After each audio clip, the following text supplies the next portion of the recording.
Hello, everyone, and welcome to another episode of The Lion, the Way, and the War, where we discuss Jesus, his church, and the spiritual battle that surrounds us all. My name is Craig Allison, and I'll be your host.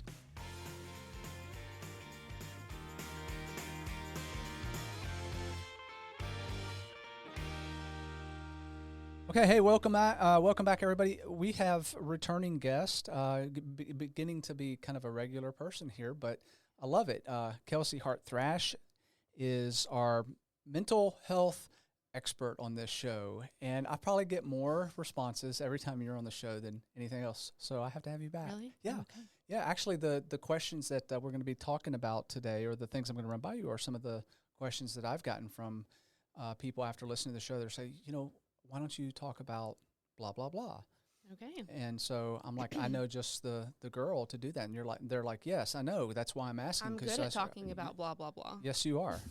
So Kelsey, master's degree from UTC in mental health counseling. She's still working at McNabb Center, where they've got you working with high school kids out at Hickson High School. Mm-hmm. And you are still married, 5 years, a little over 5 years now. Yep. We were talking about your little 3-year-old boy, taking him swimming maybe later on today. Yeah. It's a perfect day to do it. It's been super toasty. Yeah. So Welcome back to the show. Thanks. Yeah, good to have you. Listen, I didn't tell you I was going to say this before. I saw on, I think it might have been Facebook, it maybe Instagram, I'm not sure. I think I saw your husband on a motorcycle. Yeah. On like one of those speed tracks, probably going 190 miles an hour. Yeah, at least. Is that like a camp experience, kind of like you can go like learn how to drive a NASCAR thing? Yeah, because it looked like a professional. It was track. Yeah, it was. It was Barber Motorsports in Birmingham. Okay. So it was like a whole day thing. We went and spent the weekend in Birmingham, and me and Blair dropped him off. Said hi. So you don't want to stick around and watch. Blair does not like loud noises, and he also won't keep earplugs or headphones on. So it was kind of a no-brainer. We did catch some things at the tail end, at the end of the day, so he was involved. Yeah. And got to see all the things and talk with people, and so he really enjoyed that, and got to see Daniel like put on his full armor outfit. Yeah. Yeah. He had a good time. What I saw looks like the real deal. It was intense, and he would even tell you like, "Woo, I thought I was really skilled and really confident on the motorcycle," and he got out there and it whooped him. Wow, so that's cool. So was he's this like better. Was this a gift kind of thing, like like it for was a birthday or? Yeah, it was a gift to himself. Oh, okay. Yeah. All right. Because it was something that was like on his bucket list of things to do. He's been riding motorcycle for years. So how fast did he say how fast he was able to go? He did, and I can't remember the number, but I mean it was somewhere in the 190 range, topping out. And he could have actually, I think, gone even faster, but he was like, "Ooh."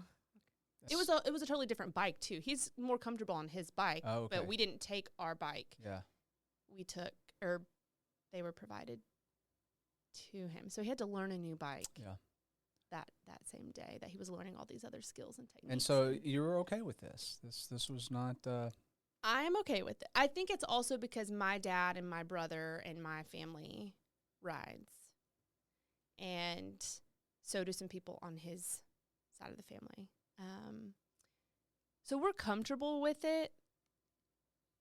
Daniel oftentimes, wants us to get a babysitter and go on a ride together, and that makes me nervous because if something happens and we're both on the bike, then,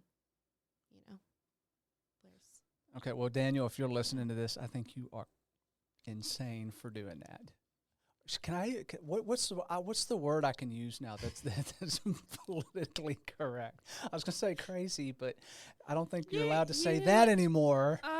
And of all days, I've got the mental health person here. No, you can just. I'm not judging. You can just say like that was a bold decision. Bold decision. That was bold. Yes, it was very bold. All right. I don't feel like anyone can pick apart the term bold. So it just doesn't. It doesn't have the same vibe. It doesn't have the same ring because there is something going on upstairs with people who want to get on a bike like that and go that fast. Sorry, Daniel. It's true. It's true. But you know what? He's not like adrenaline seeking. In like, well, then that makes it even more. He just enjoys it, and he's an engineer. His brain, he like wants to know how things work. On a very like, I need to have him on the show. We need to unpack his mental processes. Do it. Would he do it? He would do it. I don't know if me being involved would. I would like to have both of you on at the same time. Oh gosh, he may be like, not if she's here. No, I wouldn't pick his words apart. Okay, that would be fun. Yeah, you can talk to him about it. Listen, we need to get on with the show. Okay. Because there's stuff here that people want to know about. As we were talking a little bit about just kind of before the show, and again, this wasn't part of it, but it's going to lead into I think some of the questions that I got.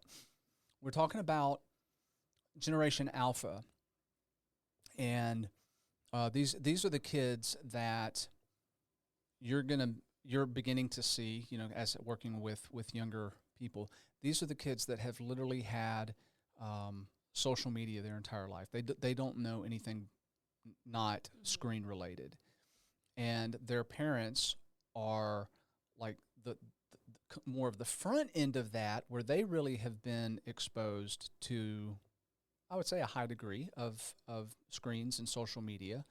And so there's this dynamic in the families where there's not as much attention to Gen Alpha because the parents are kind of unplugged and uninvolved because they're also on screens. So it's interesting to talk about the dynamics of what that looks like for Gen Alpha, who is really the first generation of kids that we could classify as having complete absorption of screens their entire life and really having some addictive type of consequences because of that. And so we were talking about what that looks like then to have healthy relationships as they transition into adulthood with that type of background. What is that? What does a true meaningful relationship look like? So you and I were talking a little bit about what they would probably define a true meaningful relationship differently. And I kind of was like, yeah, but that's kind of an objective thing. I mean, from the mental health standpoint, mental health experts can define, what is a good, healthy relationship versus what is not a good, healthy relationship. Yeah. And so I wanted to have you just sort of, as a jumping off point here into the next topic, is talk a little bit about what's the long-term consequences for Gen Alpha trying to navigate relationships, meaningful relationships with the type of ubiquitous addictive screens, this part of their life. What does that look like long term for them, like from a mental health standpoint? Yeah, from what I see, it is really concerning, and I am scared about the snowball effect of that, right? Because if you aren't in or a part of a family or some kind of nucleus where that's being shaken up and rattled a little bit and even questioned and redirected in some ways to at least some capacity, I think it is just going to snowball for them, and it's going to impact their relationship with themselves, their relationship with their family, future families, future partners, and all of that. I think it's going to take a direct hit, and maybe if that were to happen, they would, be able to kind of wake up from that and step back and reassess. But also, how can we expect them to know how to do that? How can we expect them to know how to reassess and kind of put the pieces back together or redefine what that looks like for them to be outside of that bubble and outside of that world if that's not being modeled with people in their community? So I've mentioned this before, and people have kind of scoffed or laughed a little bit about it. We have treatment centers for inpatient treatment centers for alcohol and drugs, and those like true physical addiction. Do you think that we're going to need addiction centers for this? For screen addiction? I mean, because again, we don't really know what the long-term consequences of a generation like Gen Alpha who has complete absorption in this type of stuff, and like, what do you do without it? Because our last podcast, you had mentioned, the biggest thing that you're dealing with now is like they don't know what to do with boredom. Mm-hmm. You take the screen away, and it's like, they freak out. Mm-hmm. They can't function. Yeah. And us too. Yeah. Us too. We're part of that too. Not necessarily just you and I, but like as adults. Yeah. So is that down the road maybe where we transition? That wouldn't surprise me. We have to have centers built specifically for that. For other addictions that come from that. I mean, I think a lot of those addictions come from the same place. Yeah. Substance use, eating disorders, all the Band-Aids. But we don't look at cell phones or laptops as like an overt bad thing. It's not like, you have drugs in front of you and needles, and when you look at that, you're like, oh yeah, that's bad. But a cell phone is very innocuous. I mean, we're not looking at that as something like heroin.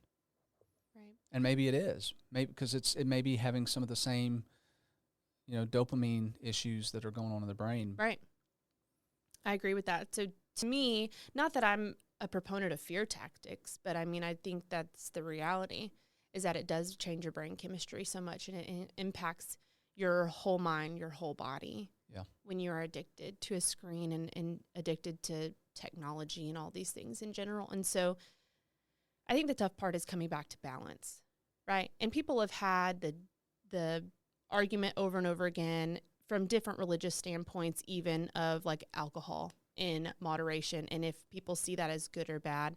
And so I know that varies in different, with everyone's different belief systems and things like that. But I will say, I think with technology, there can be a spectrum. But then again, that also comes back to self-accountability. I was thinking too, what's the difference between like the 1800s parent who's looking at their kid that can't put the book down mm-hmm. versus, the 2025 parent who can't get their kid to put the screen down? Is there a difference between a book, reading a book? Because I would say that the feelings are the same there. There's like, you need to get your nose out of that book and engage in real life. Mm-hmm. Yeah. But now today we would laugh at that and think that's the best thing ever for my kid to be reading a book. Well, when you're comparing, you're like, oh, I would definitely prefer my child have their nose in a book than their, eyes glued to a cell phone. So what is the difference, though? I mean, is there a brain chemical difference there with screens versus books? There is. That's not my bread and butter, so I couldn't go into detail about the brain specifically, other than the addictive components where that is. Because you've got all the visual stimulus going on there as well. That's more of the addictive part. Because the commonalities are escapism, right? Dopamine, getting lost in that fantasy world, which I think is healthy to an extent for all of us. Mm-hmm. We all want to be able to kind of like dip our toe in a different world or like take a break from the current reality. And I think that's good in small, short spurts. That's why we watch movies and, read books and do all these I'm thinking about things. you get the immediate feedback, like, with the likes and stuff. So it's like that mouse clicking on the, to get the. Right. And with books, it's not that way. You don't have that immediate, constant feedback loop that's. And I think that's why that's what makes it more dangerous. Yeah. To me, that's what makes it more dangerous. Okay, so getting into the kind of the nitty gritty here, I told you that this month, all of my lessons here at Central are actually for the entire year, we're on the theme of revival, and the different types of revival, revival of the home, revival of the body, revival of the mind, all of these different things. So we're talking about this month, revival of the community, and thinking about the impact of revival on a person's mental health, on the ability to have what I'm thinking of as revival. Maybe we need to define what that is. But within the mental health aspect, having a healthy outlook, being revived in body, mind, spirit, is that possible to have good mental health. Let me rephrase this because I'm doing word salad right now. I Okay. apologize.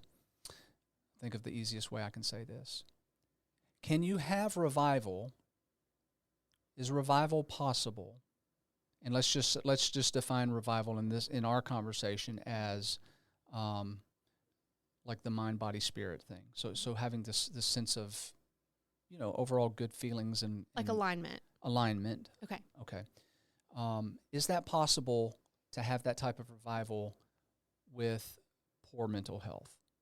Is there an avenue there to get there if your mental health is not what it needs to be? Not at the core. Okay. Think you can make it look that way, seem that way, talk that way. I don't think so at the core.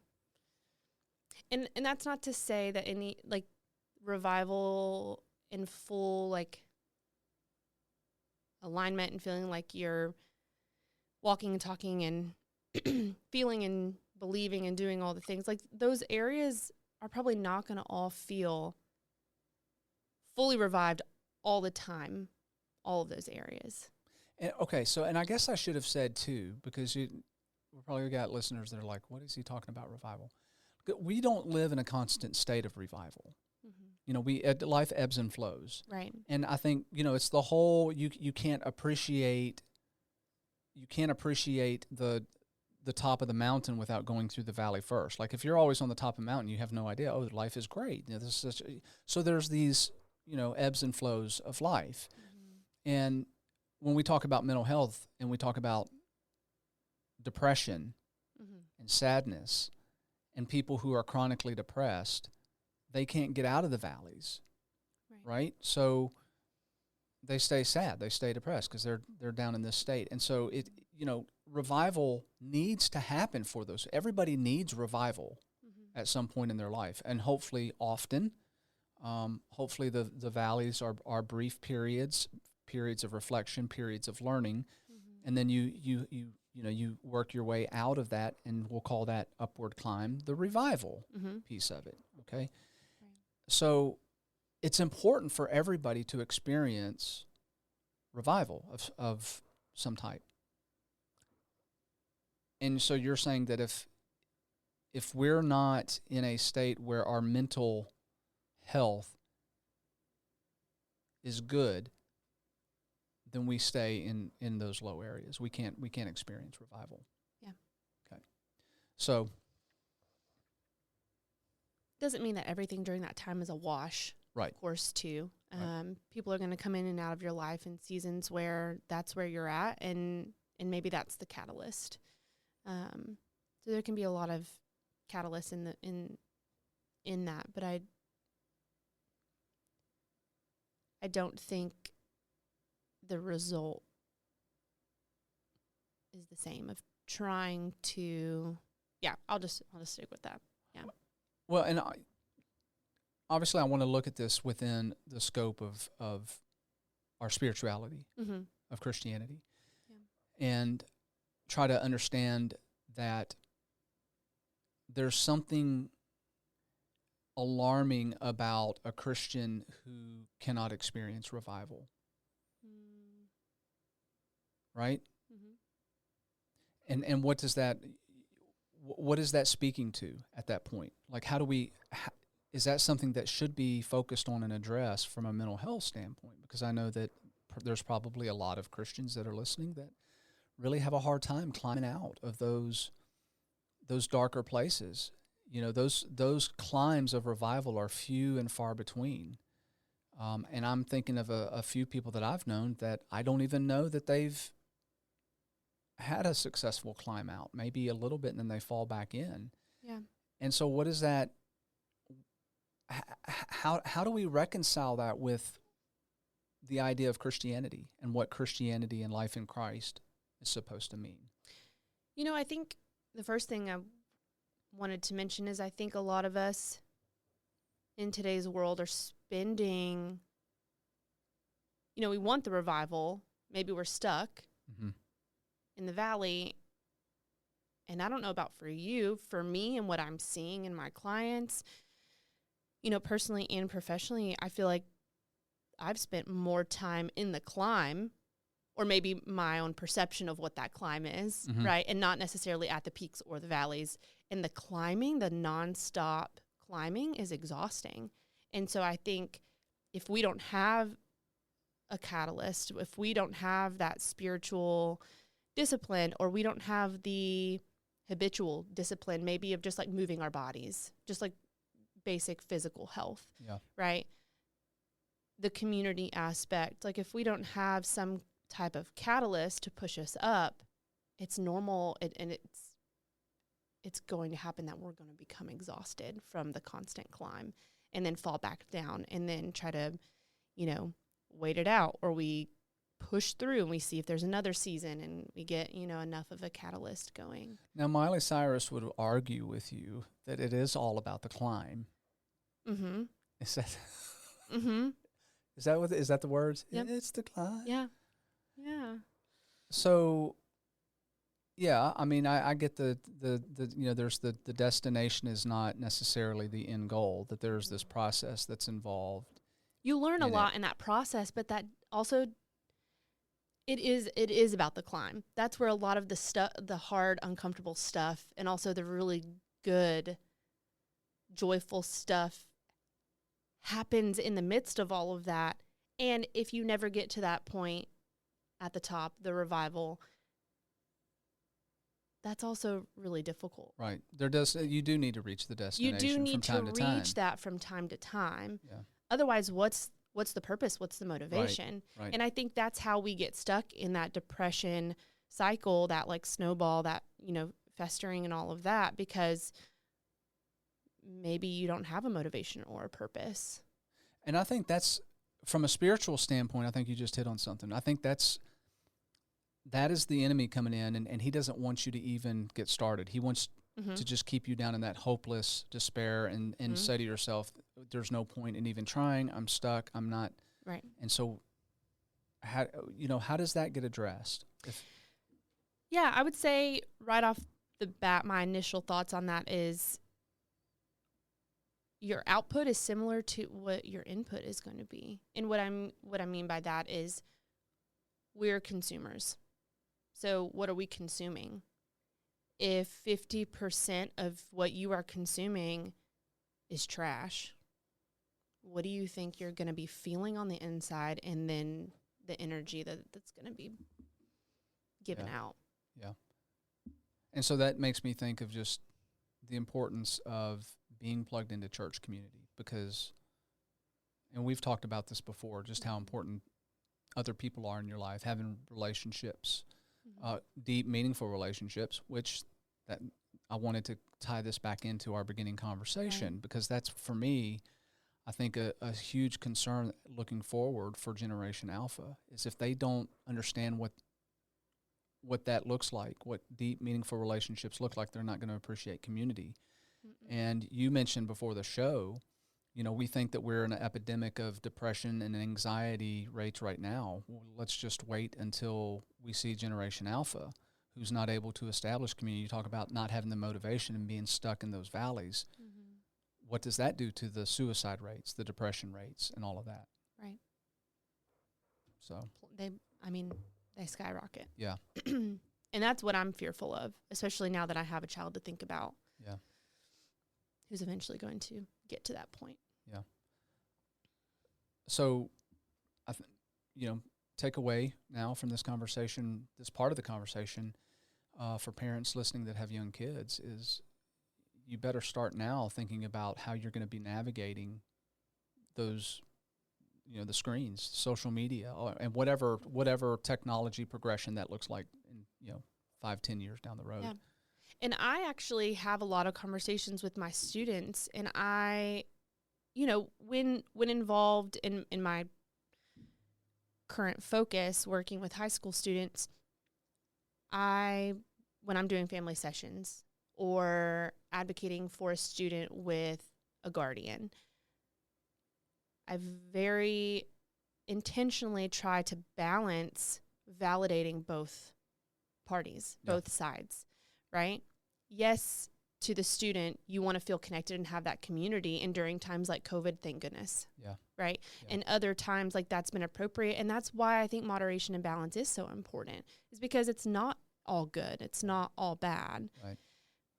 And then also to the guardian's point, explaining to the students, your guardian is going to have their own house rules and regulations on these things and boundaries. And that doesn't mean because your friends have different house rules and boundaries that your guardians are better or worse, good or bad.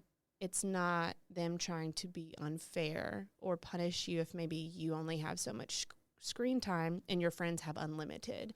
Yeah. And it's trying to also kind of neutralize that sticking point for them.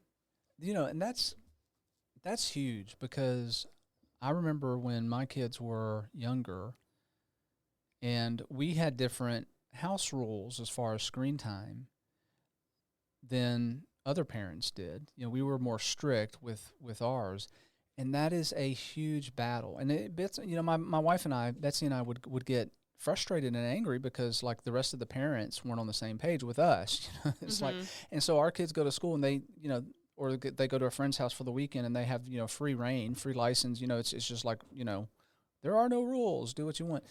And then we're constantly fighting that, and it creates conflict and tension in our house because, you know, we're not fair and so. And I know that's an age-old thing. You know, all kids were like, well, you know, Johnny's parents or Susie's parents let them do that. But in today's world, man, that is just, it is a huge battle. And I think parents need to be prepared to hold their ground, that's going to be a big, big battle that they're going to have to fight. It is. And at the same time that's true, and that is a battle, and it's hard, and you kind of have to prepare for that because it's going to happen at some point on some level with something. And at the same time, that is an opportunity to have a conversation about jealousy, fairness, the way that people are brought up differently. If one, you know, for you and Betsy, if one of your kids went over to someone's house and had a free-for-all and then came home, that could be an opportunity to have a conversation. What'd you do with that free-for-all? Did you learn something? Did you learn what you like wanted to take away from that? Did you learn something about yourself? Did you learn something? You know, that's a conversation I have all the time with some of my students is, what are values that you were brought up with? Which ones do you lean towards? Which one are you like, as soon as I turn 18, I'm trashing those values and I never want to hear or see them again? You know, and I know that sounds extreme or silly, but I mean, those are things that we talk about. And so I think there's a balance. There's a conversation to be had with the children, the youth, the teens, and then there's also a conversation to be had with adults on how they tackle. My kids would be like, why does there have to be a lesson in everything, Mom or Dad? Yeah. Well, you're always trying to teach me extra stuff. Don't do that. You can never do perfectly, you know? But I mean, I feel like that just shows them when they're older, when they do want to come back around to you and have a conversation about why this or why that, they know that they can trust you to be curious instead of reprimanding right off the bat. Yeah. And not react to those things more emotionally, you know, be thinking about it. Yeah. All right. So I'm going to switch gears just a little bit and talk about neurodivergence. This was one of the questions I had. And I was listening to a show driving in last week. I won't say her name, but she's a professor at University of Tennessee at Chattanooga. And she was talking about neurodivergence and that 20% of the population suffer from some type of neurodivergence. And so what I mean by that, the neurodivergence, so your spectrum type stuff, so autism, dyslexia is part of that. And she was talking about how it seems like more and more people today are being diagnosed with neurodivergence. And some statistics have it well above 20%. For sure. Well above 20%. I was thinking the same thing. Yeah. And so that I was looking at this, a report from Harvard Medical School, and it says half of the world's population will experience a mental health disorder. A large-scale study based on surveys in 29 nations sheds light on major health problem. So that's 1 out of every 2 people in the world are going to have a mental health disorder. Mm-hmm.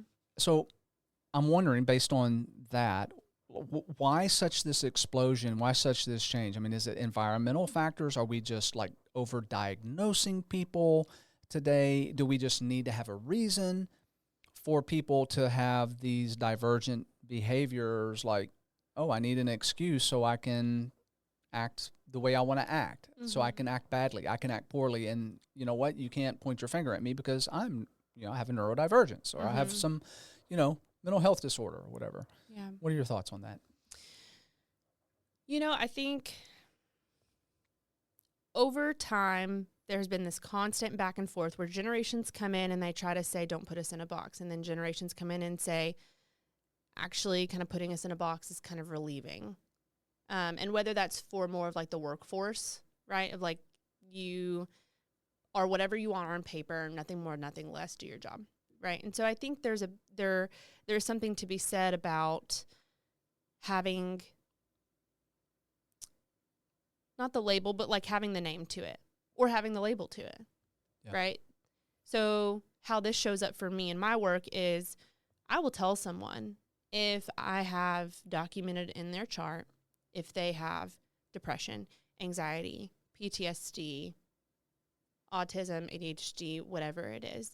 I don't diagnose any neurodivergence, but I can help them go through like what that process looks like, what the resources look like, and then we can also talk through like, well, what traits, and kind of tease those out.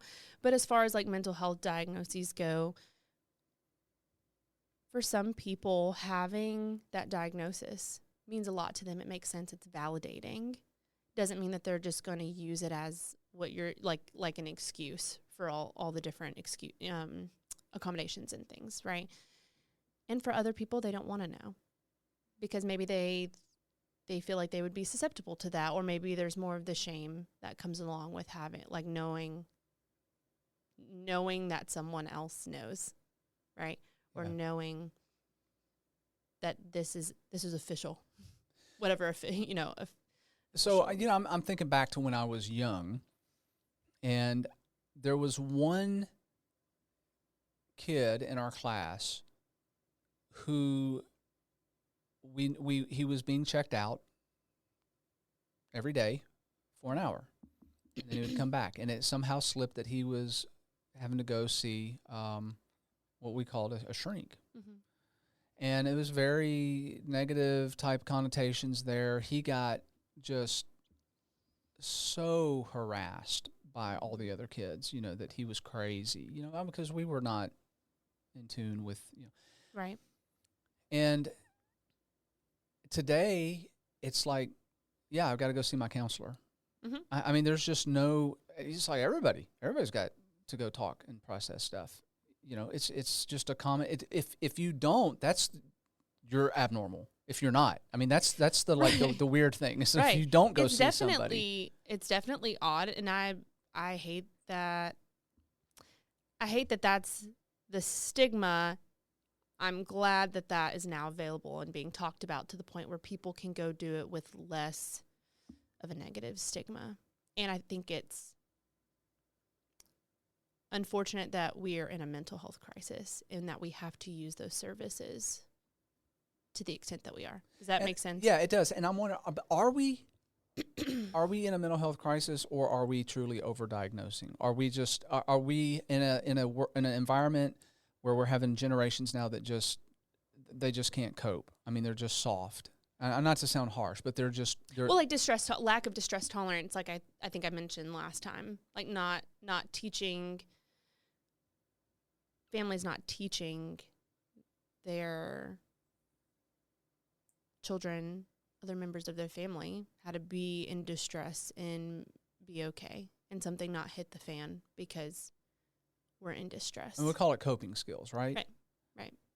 Like, and I'm going to totally sound my age now. Like, you just need to pick yourself up by the bootstrap. Back in my day, boy, we just, chop your arm But off guess and what? put Band-Aid on it and keep working. Right. But guess what? I don't know what it was like back in your day. Right. And that's not fair to put that on me. Right. Right. So that's kind of what I say. And I feel like a tightness in me because I'm like, ooh, I know where you're coming from. Yeah. So it's not the fact that it's coming from you. It's that phrase of, okay, and saying that is helpful how? Yeah. That can be how you feel. Does that mean that everything that you think and feel needs to come out? Because I just don't see how that's helpful. Right. Because what is that going to do to the person that you're talking to, child or adult? They're just going to shut down. So, and there needs to be, I think, a coming together because, so the older generations, they do have the perspective, obviously, Right. the life experience that the younger generation doesn't have. Right. So, when we're looking at what's real and what's not real, right. the person that has lived longer has more of a realistic look because they've just lived longer. Mm-hmm. They've lived through different things. They've experienced more life, and it's not anything against a younger person, but it's right. like there's more validation, I would say, for a person that has lived a long life and says, this is how we dealt with it. And I'm not even saying or suggesting the way they dealt with it was healthy or good either. I'm just saying right. from the standpoint of, being able to navigate and cope and get on with life and still, not just shrink up and become a useless blob of mass taking up space. Mm-hmm. And so, when we're looking at that and we're pulling back and we're seeing, the cultural shifts, the environmental changes, all of the things that have made life a lot easier to live, mm-hmm. and life is not hard, yet we've got the younger generation that are just collapsing under pseudo weight. And what I mean by that is it's manufactured. It's not real weight. It's manufactured stress that's not real versus our ancestors who had actual real issues to deal with. World War I, World War II, the Great Depression, mm-hmm. Just not having any of the amount of stuff that we have. Yeah. And so there has to be some type of, I would say, conversations that take place where the younger generation is so quickly discounting of the older generation. Like, mm-hmm. you're just old and you're stupid and you don't know what you're talking about. Mm-hmm. And that's being promulgated by the stuff that they're being fed, through social media and all of that kind of stuff. Like, how do we fix that? How do we get everybody on board where we begin to have this shift, this change? Because you're dealing with this mm-hmm. generation. I mean, you're seeing it every day. Yeah. Like, is there an opening there in their minds to accept some of this, or are they just too far gone? I think there is, but it's hard to lay that ground. That it's hard to talk about that without first laying the groundwork. And the groundwork that I have seen being laid is the kind of like pull your boots up by your bootstraps. Yeah. And my response to that, I mean, I understand that that's valid. And I think there is an aspect to what you're saying. There's a large part of what you're saying, which is valid and makes sense. And what I would want to say is, like, did that work for you? Yeah. Did you just come out without any bumps or bruises because you did that? Yeah. What are you not talking about? And is there something that we can connect on? Like, what was hard? What was hard? What allowed you to do that? What allowed you to just keep trucking? Mm-hmm. And were you a bulldozer? Still causing chaos, but to you and your perception, like, oh, I did it. I made it. And this is what had to be done. Or is there a lot of resentment there? And that's why when that question is asked, it's like, well, we did this. And it's, So I think without that groundwork, there's not going to be a lot of compassion. And there's not going to be a lot of understanding and openness to say, okay, I get that. That makes sense. What tools do you have or that you've used? Like, what tools can you share with me to help me figure out what maybe I need to do or can try to help build up that resilience? And I don't think that's, for a child, that's not their job. Yeah, and I think, too, some of the conversations I've had is with the older generations. I have to remind them, I'm like, you're partly responsible because you've produced this. Specifically, when I talk to baby boomers mm-hmm. who were rejecting the restrictions of the greatest generation. So, they're the kids of the World War II generation. Right. And the World War II generation wanted something better for their kids. And so you have the baby boomers who came along who now really experienced a different lifestyle. And there were still struggles there, sure. Mm-hmm. But then, their children were given a lifestyle that was not really afforded to them either, and you begin to have some of that disconnect. You saw some of the me kind of stuff, like it's about me with the baby boomers and wanting to do their own thing, and so there's some disconnects with raising their kids, and then you had the latchkey kids where because both parents were working, and so you have all of this stuff that I think a lot of people miss as far as looking at, okay, now we have this product that we're dealing with, this Gen Alpha, these younger generations now who seem to be so timid and spoiled and all the negative stuff that you hear the labels put which on is them, no right? different than any of those other generations came out and said, let's either do something different or we're going to be stuck. Yeah. Part of us want to have a drive to do something different, and other times we feel stuck because that's exhausting to keep doing. And I see a lot of anger too from the younger generations that they're pointing back at the older generations and saying, "You guys really messed things up for us." because they're being raised, having fingers pointed at them. Right. Why are we expecting anything different other than fingers being pointed? Right. That's just a natural response. It's a very natural, innate response, especially for children, and they're not being taught any different. They're actually being modeled. Yeah, you can act like that because that's how I'm acting. Right. Yeah, puts everybody on the defensive. Right. So it's like, at a certain point, I'm like, this is sad. This is also comical, though, because how are we still, I think that just speaks to our flawed nature of like, we're still in this cycle. Yeah. And so that leads to my next topic, which we're getting close to the end here. And I definitely want to, make sure we have time to talk a little bit about this. I think there is something innate in us where we enjoy being the victim. Like a good victim story, like you're not going to believe what happened to me. You're not going to believe how so-and-so treated me. You're not going to believe what they said to me. How dare you? And so there's this kind of addictive type of, I don't know, like self-pity and, we enjoy being the victim, right? And I don't mean that like true victimhood. I'm just talking about... I don't know if I'm making sense here, but maybe like the toxicity of what I'm thinking of is when you become so isolated from reality because of mental illness, because of, abuse, because of circumstances, and you're alone and you're left with your thoughts so often. What's your input? Yeah. Your input are your own negative thoughts. Yeah. And that's where that leads. Right. Because you have no other perspective. Yep. You have no other light coming into your life. And that, from my own observations and from my own study and research, is a growing issue. Mm-hmm. Just a more and more of a widespread victimhood mentality that's not based on reality, really. It's based on your singular input.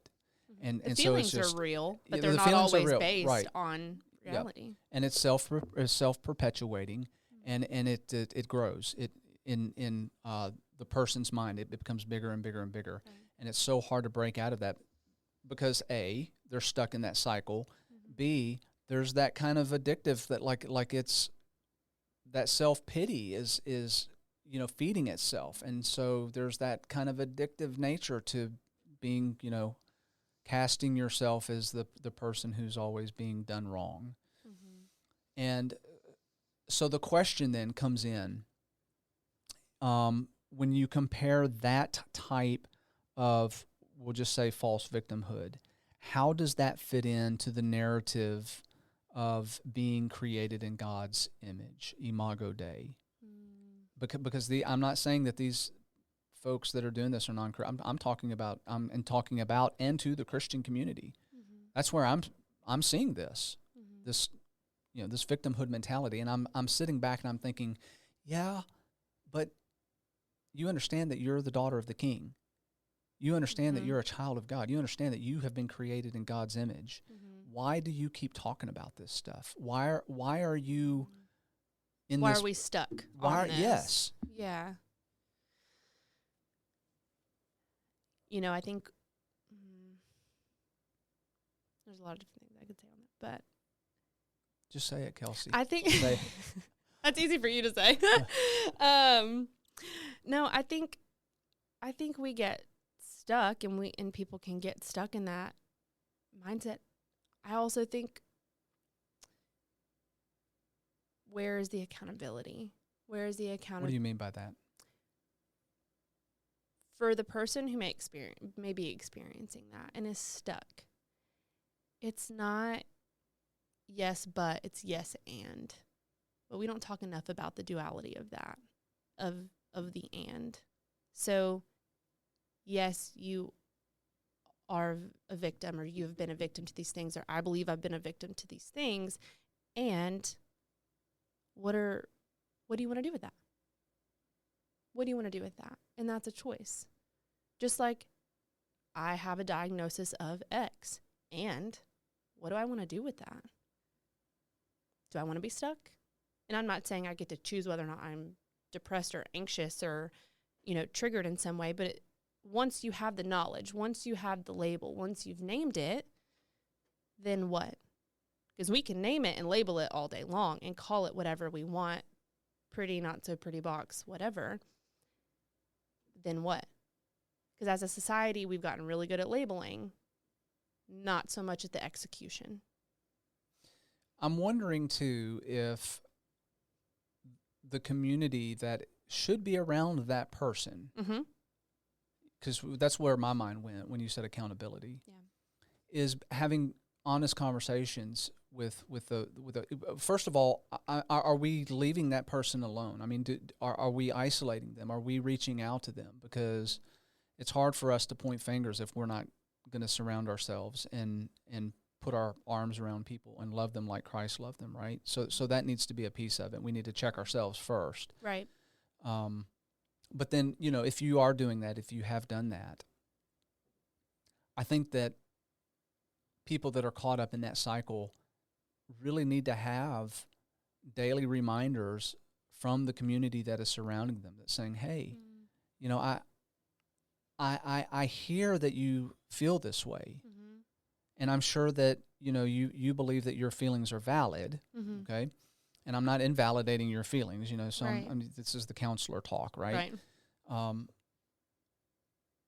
But there's a different way to think about this. And I want to encourage you to think about this the way, again, we're talking to a Christian here, okay? I'm not talking to somebody who understands that they are the child of God. Right. That God has a better plan for you, that he did not make you to be a victim. He made you to be a conqueror. He did not make you to be caught up in cycles of fear. He made you to conquer fear. Right. And so we're here for you to help you do that. But there's got to be a place in your mind where you say, you know what, I'm going to stop. I'm going to take this step.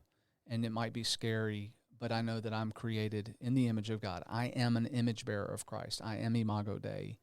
And there's something much better waiting for me on the horizon. But I've got to make that step, and I've got to stop saying I'm just, the victim in everything. I'm just the sum of all these terrible Correct. Things that have happened to me. Yeah. Yeah. And while that's very impactful, all the things that have happened,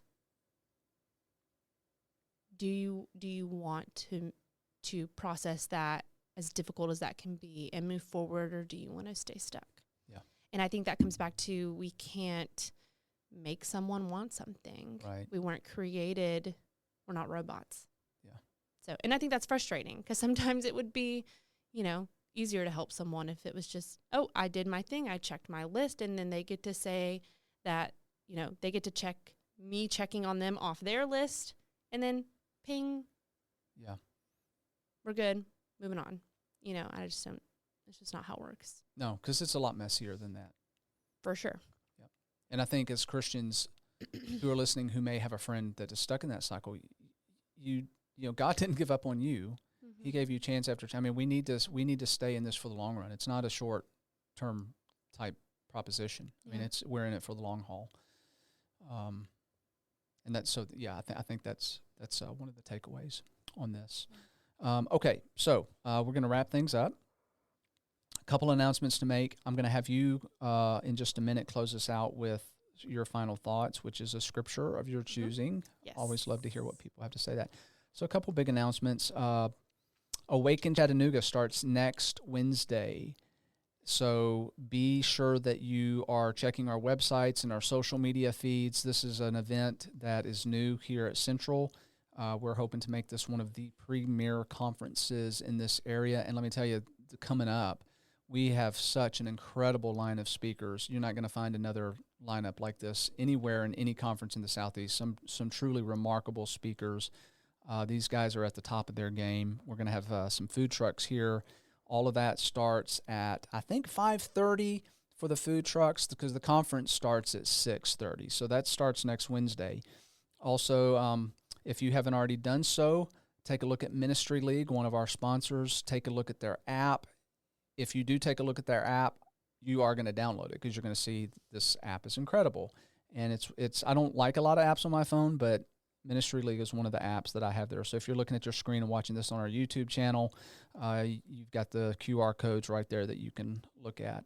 If you've got questions or comments or suggestions for this show, like I got and had Kelsey back on for this, the email is thelionthewayandthewar@gmail.com. So email us there with any questions or suggestions or comments. And then finally, if you are watching on YouTube, go ahead and subscribe to that if you like to see and hear. That's the way to do it on our YouTube channel. And so you can find that at the Lion, the Way, and the War podcast, and it'll pull that up for you. And then one other thing I forgot, our other podcast, we just started season 2, which is Digging Deeper after Sunday, Digging Deeper. It's a really cool podcast, a very brief one, 15 minutes is the maximum, and it's a recap of our Sunday lessons, and it's just great to hear two people talking about the takeaways of a lesson in real-world terms. Okay, that's all of my blah, blah, blah. AKA not your terms. Just kidding. All right, close us out with scripture, Kelsey. All right. It's from Proverbs 2:9-11.